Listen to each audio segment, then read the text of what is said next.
కొద్దిగా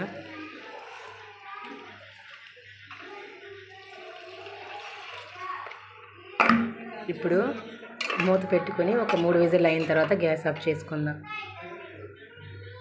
అలాగే ఇందులోనే ముందుగా పెట్టుకున్న మసాలాలు కూడా వేసేయండి. ఒక 3 విజిల్స్ అయిన తర్వాత గ్యాస్ ఆఫ్ చేసుకుందాం. సరిగ్గా ఒక 3 విజిల్స్ అయిన తర్వాత కుక్కర్ ఆఫ్ చేసేయండి.